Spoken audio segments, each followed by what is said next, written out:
Okay, welcome back mga scalper. Another technical analysis for BTC and wag na nga nating patagalin pa.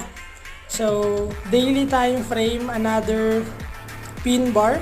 Although sumundot pa siya sa baba, but still good sign since may demand area dito. Bakit? Silipin natin sa 4 hours. So, after niyang mag-dump, which is merong mga sumasalong buyers dito, sign of demand area. So what happened, na-break niya yung sideways natin, but currently kung titingnan natin sa 1 hour, nakabalik lang rin siya.